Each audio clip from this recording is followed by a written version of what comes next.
ఈ అమ్మాయి చేసే ఈ యాక్షన్ ఒకరి నుంచి ఒకరికి, ఒకరి నుంచి ఒకరి ద్వారా ముందు ఉన్న అమ్మాయి వరకు వెళ్ళాలి.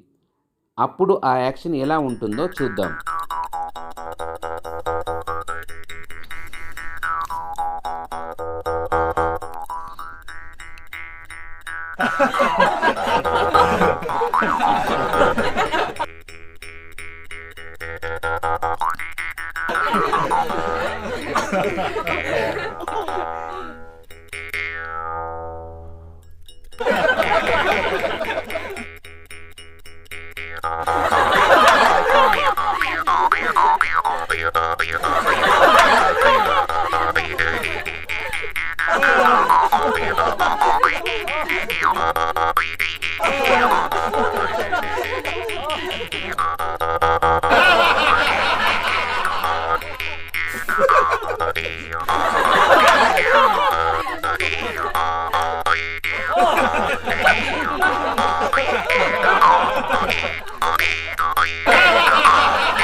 చూశారుగా, మొదట ఉన్న యాక్షన్ ఏంటి, చివరికొచ్చిన యాక్షన్ ఏంటి, ఎంత తగ్గిపోయింది.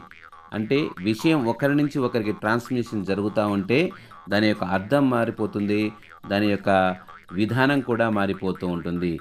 అందుకే ఏదైనా ఒక విషయాన్ని ఇతరులకు వివరించాలంటే దాన్ని మనం ముందుగా పూర్తిగా బాగా గమనించాలి, అర్థం చేసుకోవాలి.